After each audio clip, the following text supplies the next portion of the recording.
অনায়াসে দেখতে পাচ্ছেন আমাদের এটা পুরোটাই সেট হয়ে গেছে। এখন লাগবে আমাদেরকে একটা হ্যান্ডেল, যে হ্যান্ডেলটা আমরা ধরে আমাদের এই দড়িটাকে আমরা টানবো অর্থাৎ টিপবো।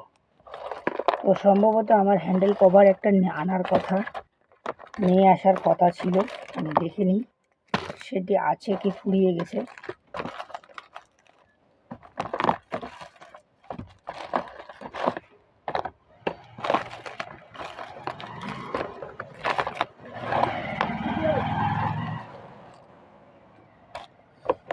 তো বন্ধুগণ, সম্ভবত আমার হ্যান্ডেল কভার ফুরিয়ে গেছে। তো আমরা আপাতত কোনো কিছুর মধ্যে একটা বেঁধে আটকিয়ে দেব। কেন আটকিয়ে দেব? কারণ না হলে দড়ি দিয়ে ভিতরের দিকে আবারও চলে যাবে। সেজন্য আমরা একটা কোনো কিছুর মধ্যে টেম্পোরারি হ্যান্ডেল বানিয়ে নেব। এর পরবর্তীতে আমরা মার্কেট থেকে হ্যান্ডেল কভারটি নিয়ে এসে এর মধ্যে লাগিয়ে ফেলব। তো দেখুন, এর জন্য আমি বেশি কিছু একটা ইউজ করলাম না, আমার একটা পুরনো তারের টুকরোই নিলাম।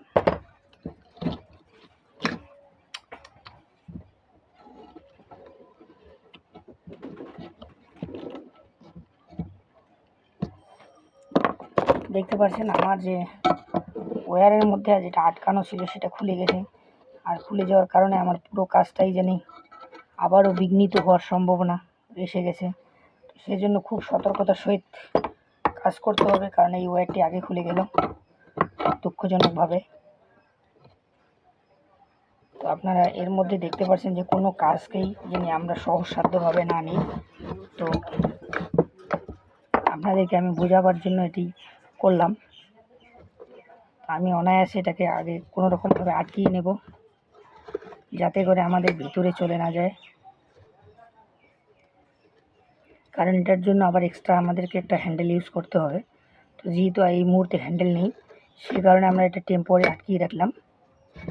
তো বন্ধুরা, আপনারা দেখতে পাচ্ছেন আমাদের কীভাবে এটা রেডি হয়ে গেছে।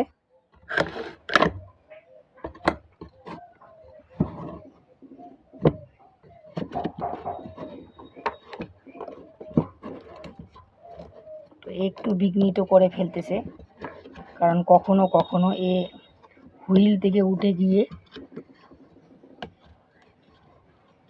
একটু গন্ডগোল পাকানোর ভাগটা করতেছে।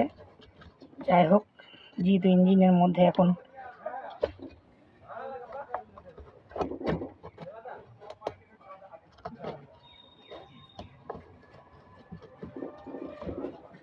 এটা কিন্তু ইঞ্জিনের মধ্যে থাকলে কিন্তু এটা এভাবে উঠতো না। তো যেহেতু এখন ইঞ্জিনের মধ্যে নেই,